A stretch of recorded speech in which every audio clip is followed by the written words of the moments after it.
사랑하는 부산진교회 성도 여러분, 하나님의 은혜와 평강이 여러분의 삶의 자리에 함께 하시기를 축복합니다. 오늘 우리에게 주신 하나님의 말씀은 시편 91편 1절로부터 16절까지의 말씀입니다. 지존자의 은밀한 곳에 거주하며 전능자의 그늘 아래에 사는 자여, 나는 여호와를 향하여 말하기를 그는 나의 피난처요 나의 요새요 내가 의뢰하는 하나님이라 하리니, 이는 그가 너를 새 사냥꾼의 올무에서와 심한 전염병에서 건지실 것이미로다. 그가 너를 그의 깃으로 덮으시리니 내가 그의 날개 아래에 피하리로다. 그의 진실함은 방패와 손방패가 되시나니, 너는 밤에 찾아오는 공포와 낮에 날아드는 화살과 어두울 때 퍼지는 전염병과 밝을 때 닥쳐오는 재앙을 두려워하지 아니하리로다. 1000명이 내 왼쪽에서 10,000명이 내 오른쪽에서 엎드러지나 이 재앙이 내게 가까이 하지 못하리로다.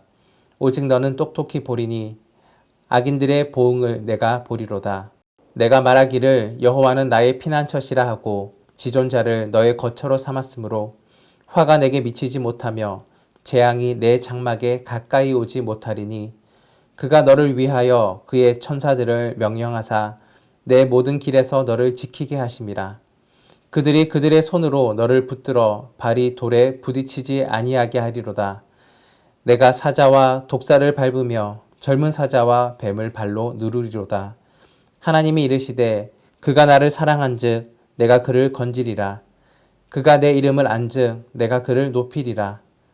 그가 내게 간구하리니 내가 그에게 응답하리라. 그들이 환난 당할 때에 내가 그와 함께하여 그를 건지고 영화롭게 하리라.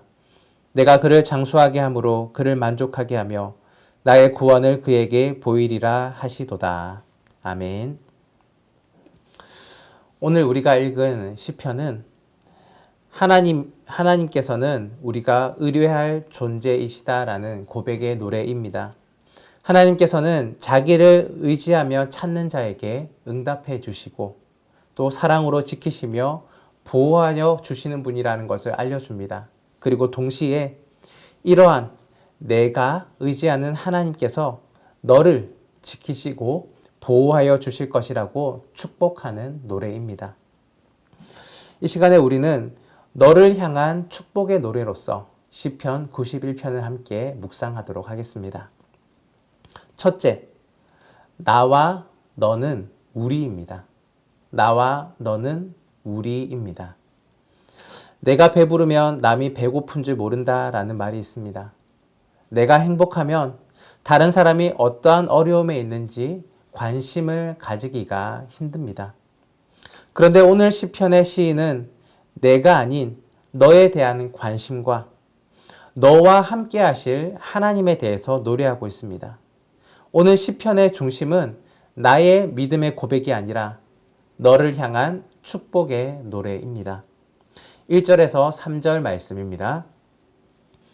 지존자의 은밀한 곳에 거주하며 전능자의 그늘 아래에 사는 자여, 나는 여호와를 향하여 말하기를 그는 나의 피난처요 나의 요새요 내가 의뢰하는 하나님이라 하리니, 이는 그가 너를 새 사냥꾼의 올무에서와 심한 전염병에서 건지실 것임이로다. 흑과 백, 선과 악, 좋음과 나쁨, 이와 같은 이분법적인 구분 방법을 따른다면 나와 너는 상대방이 되는 개념이 될 가능성이 높습니다. 이때 나와 너를 구분 짓는 것은 나의 적대자인 너가 되는 것, 이것이 바로 이분법적인 사고입니다. 하지만 이 시편, 오늘의 시편에서는 나 아닌 다른 사람, 너를 적이 아니라 오히려 복을 받을 대상으로 이야기하고 있습니다. 하나님 나라에서는 그 구분법이 나와 너가 경쟁 상대나 적대자가 아닙니다. 함께 하나님의 사랑을 받을 존재, 우리라는 것입니다. 분명 너와 나는 구별되는 존재이기도 합니다. 그러나 우리가 섬기는 하나님은 한 분이십니다. 내가 알고 경험한 하나님은 너에게도 동일한 은혜를 부어주시는 하나님이십니다. 나의 하나님은 또한 너의 하나님이 되는 것입니다. 나를 도우시는 하나님이 너도 도우시는 하나님이십니다. 나는 하나님을 믿어 의심치 않기 때문에 너도 하나님께서 은혜를 주실 것이라고 확신하는 믿음의 고백이 있습니다. 이러한 믿음은 자신의 경험으로부터 바탕이 되어 있습니다. 믿음이 없이 하나님의 이름으로 남을 격려하고 축복해 줄 수는 없습니다. 과거의 고난 중에서 구원자이신 하나님을 경험한 나가 현재의 고통 중에 있는 너를 위로하고 권면하고 축복할 수가 있는 것입니다. 시편 91편은 위기에 처해 있는 공동체 구성원, 너를 격려하고 믿음의 확신을 가지도록 하는 노래입니다. 한 개인이 하나님과의 신뢰관계를 쌓았고 또 다른 사람에게 긍정적인 영향력을 주는 믿음의 고백, 바로 그러한 노래가 오늘 우리가 함께 읽었던 시편입니다. 하나님과의 신뢰관계를 경험한 사람은 누구나 남을 격려할 수가 있습니다. 이것은 다른 사람의 고백이 아니라 나의 체험이 담긴 고백이기 때문에 더욱더 힘이 있는 것입니다. 또한 고난을 크게 경험한 사람일수록 남의 고난을 이해하는 폭이 더 넓어질 수가 있습니다. 결론적으로 고난을 겪어봤던 사람이 다른 사람의 고난을 이해하고 또 하나님을 경험해 본 사람이 다른 사람에게 하나님의 신실함을 이야기할 수가 있는 것입니다. 둘째, 우리는 공동 운명체입니다. 우리는 공동 운명체입니다. 강 건너 불구경이라는 말이 있습니다. 자기와 관계없는 일이라 하여서 무관심하게 방관하는 모양을 가리키는 말입니다. 하지만 우리는 강 건너가 아니라 함께 배를 타고 있는, 함께 목적지를 향하여서 달려가고 있는 공동 운명체입니다. 거친 풍랑을 함께 이겨내고 함께 헤쳐나가야 할 우리라는 공동체입니다. 교회는 거룩한 공동체입니다. 예수 그리스도를 머리로 하고 있으며 우리 모두가 각 몸의 지체를 연합하여 구성하고 있습니다. 몸의 어느 한 부분이 아프면 몸 전체가 아파하고 반응하는 것, 이것은 당연한 일이고 건강한 몸입니다. 코나 손가락이 떨어져 나가도 그것의 아픔을 느끼지 못한다면 그것은 바로 병든 몸일 것입니다. 여러분이 거주하는 곳은 어디입니까? 예쁘고 아름다운 집이십니까? 아닙니다. 여러분이 거주하는 곳은 바로 예수 그리스도 안입니다. 하나님 안에 있는 것입니다. 여러분이 거주하는 곳은 지존자의 은밀한 곳, 전능자의 그늘입니다. 바로 교회입니다. 그렇다면 나가 아닌 너가 거주하는 곳은 어디입니까? 동일합니다. 교회입니다. 나와 너, 우리는 교회 공동체 안에 거하고 있습니다. 교회 공동체 속에 있는 너의 아픔을 아파하고 너의 어려움을 나의 어려움으로 여기는 것, 이것이 바로 우리의 모습입니다. 여기서 그치는 것이 아닙니다. 내가 경험한 하나님의 도우심과 신실하심을 기반으로 너를 도우시고 신실하게 인도하실 하나님을 알려주고 축복해 주어야 하는 것입니다. 교회는 이러한 관심과 격려가 있는 곳입니다. 우리 교회 안에 이러한 상대방을 향한 관심과 또 상대방의 아픔을 이해하는, 그리고 그 아픔을 감싸주는 그러한 마음들이 있어야 합니다. 하나님은 너와 나인 우리에게 무엇이라고 말씀하십니까? 14절로부터 16절까지의 말씀입니다. 하나님이 이르시되 그가 나를 사랑한즉 내가 그를 건지리라. 그가 내 이름을 안즉 내가 그를 높이리라. 그가 내게 간구하리니 내가 그에게 응답하리라. 그들이 환난 당할 때에 내가 그와 함께하여 그를 건지고 영화롭게 하리라. 내가 그를 장수하게 함으로 그를 만족하게 하며 나의 구원을 그에게 보이리라 하시도다. 하나님은 너무나 멋진 분이십니다. 하나님은 우리를 사랑하시기에 건지시겠다라고 말씀하고 계십니다. 우리를 높여주시고 간구에 응답하시고 함께 있어서 영화롭게 하시겠다라고 말씀하십니다. 그리고 그 무엇보다도 하나님의 구원을 보이겠다라고 말씀해 주십니다.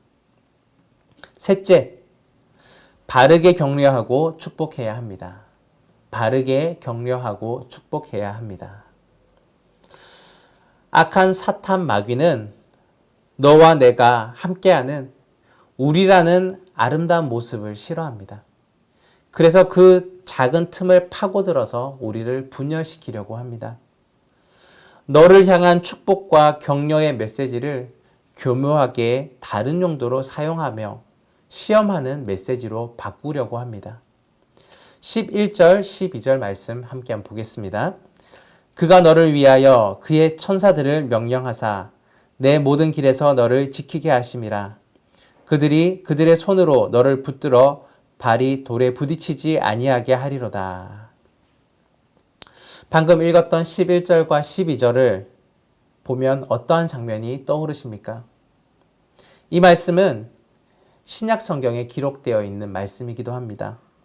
예수님께서 40일 동안 금식하신 후 사탄 마귀에게 시험을 받으실 때 이 마귀가 인용하였던 성경 구절이 바로 11절, 12절의 말씀입니다. 신약 성경을 보면 마귀가 예수님을 성전 꼭대기에 세우고 이렇게 말합니다. 마태복음 4장, 6장 말씀입니다. 이르되 내가 만일 하나님의 아들이거든 뛰어내리라 기록되었으되 그가 너를 위하여 그의 사자들을 명하시리니 그들이 손으로 너를 받들어 발이 돌에 부딪히지 않게 하리로다 하였느니라. 이때 예수님께서는 무엇이라고 대답하셨습니까? 또 기록되었으되 주 너의 하나님을 시험하지 말라라고 답변을 주셨습니다. 그리고는 마귀를 물리치셨습니다. 우리가 다른 사람을 축복하고 격려하는 그 가운데에 하나님의 말씀을 많이 인용하는데 이때 주의할 필요가 꼭 있습니다. 진정으로 상대방을 위한 축복이나 격려하는 마음이 없이 하나님의 말씀을 앞세워서 교훈하지 말아야 합니다. 또한 올바르지 않은 상황에서 하나님의 말씀을 적용시키려고 노력한다면 그것은 상대방을 격려하고 축복하는 것이 아니라 오히려 상대방을 시험하는 도구가 될 수가 있는 것입니다. 먼저는 내가 거주하는 곳이 지존자의 은밀한 곳, 전능자의 그늘 아래인지 그렇지 않은지 살펴보아야 합니다. 그것은 우리의 삶의 모습을 보면 알 수가 있는 것입니다. 진정 내가 아는 하나님을 알리고 싶은 그러한 마음들이 있다면 내가 경험한 구원의 하나님, 그 하나님을 너도 경험하기를 원한다는 그 진실한 마음과 행동으로서 다가가야 하는 것입니다. 그리고 내가 하나님 안에 거주하는 그 모습으로 다른 사람을 그 하나님 안에 거할 수 있도록 격려해야 하는 것입니다. 반면에 내가 아는 성경 지식을 드러내기를 원하고 그러한 성경의 말씀으로 상대방을 조정하려고 한다면 그것은 바로 사탄 마귀와 다름없이 행동하는 것입니다. 가장 위험성을 안고 있는 사람들이 말씀을 맡은 사람들입니다. 특히 목회자와 중직자와 구역장들과 같이 다른 사람들에게 영향력을 가진 사람들은 더욱 자신을 돌아보아야 하는 것입니다. 성경을 아는 것이 중요한 것이 아닙니다. 하나님을 알아야 합니다. 하나님에 대하여 아는 것이 중요한 것이 아닙니다. 내가 만난 하나님, 내가 경험한 하나님, 내가 의뢰하는 하나님, 다시 말하자면 내가 직접적으로 관계에 있는 하나님, 전인격적으로 만난 하나님에 대한 그러한 진실한 알미 있어야 합니다. 이러한 나와 함께 하신 하나님이 너와 함께 하시기를 원한다라는 것을 알려주고 격려하고 축복하는 것이 우리 그리스도인들의 모습, 또한 교회 공동체의 모습입니다. 사랑하는 여러분, 우리가 거주하는 믿음의 공동체 안에 오늘 우리가 읽은 시편 91편과 같은 믿음의 고백들이 있기를 원합니다. 우리 교회 안에 서로 아픔을 돌아보고 또한 내가 만난 하나님의 은혜를 전해주면서 함께 격려하고 축복해 나가는 모습들이 더욱더 많아지기를 바랍니다. 이러한 아름다운 노래와 또한 모습이 가득한 우리 부산진 믿음의 공동체가 되기를 간절히 바랍니다. 사랑해 주님 감사합니다. 오늘은 시편 말씀을 통하여서 하나님의 은혜를 함께 나누었습니다. 너를 향한 축복의 노래로서 우리가 함께 살펴보았고 너와 내가 단절되고 적대적인 존재가 아니라 우리라는 관계 속에 있음을 함께 살펴보았습니다. 또한 우리라는 이 공동체 가운데서 그 무엇보다도 사랑하며 격려하고 축복할 수 있는 저희들 되게 하여 주옵소서. 우리가 속한 교회 공동체 또한 믿음의 공동체 안에서 이러한 고백들이 넘쳐나게 하여 주시고 내가 만난 하나님을 또한 너에게 온전히 전해주며 함께 구원의 은혜들을 누리며 살아갈 수 있는 저희들 되게 하여 주옵소서. 이러한 아름다운 모습이 우리가 속한 모든 공동체에 나타날 수 있는 믿음의 사람들 되게 하여 주옵소서. 감사드리며 예수 그리스도의 이름으로 기도드립니다. 아멘.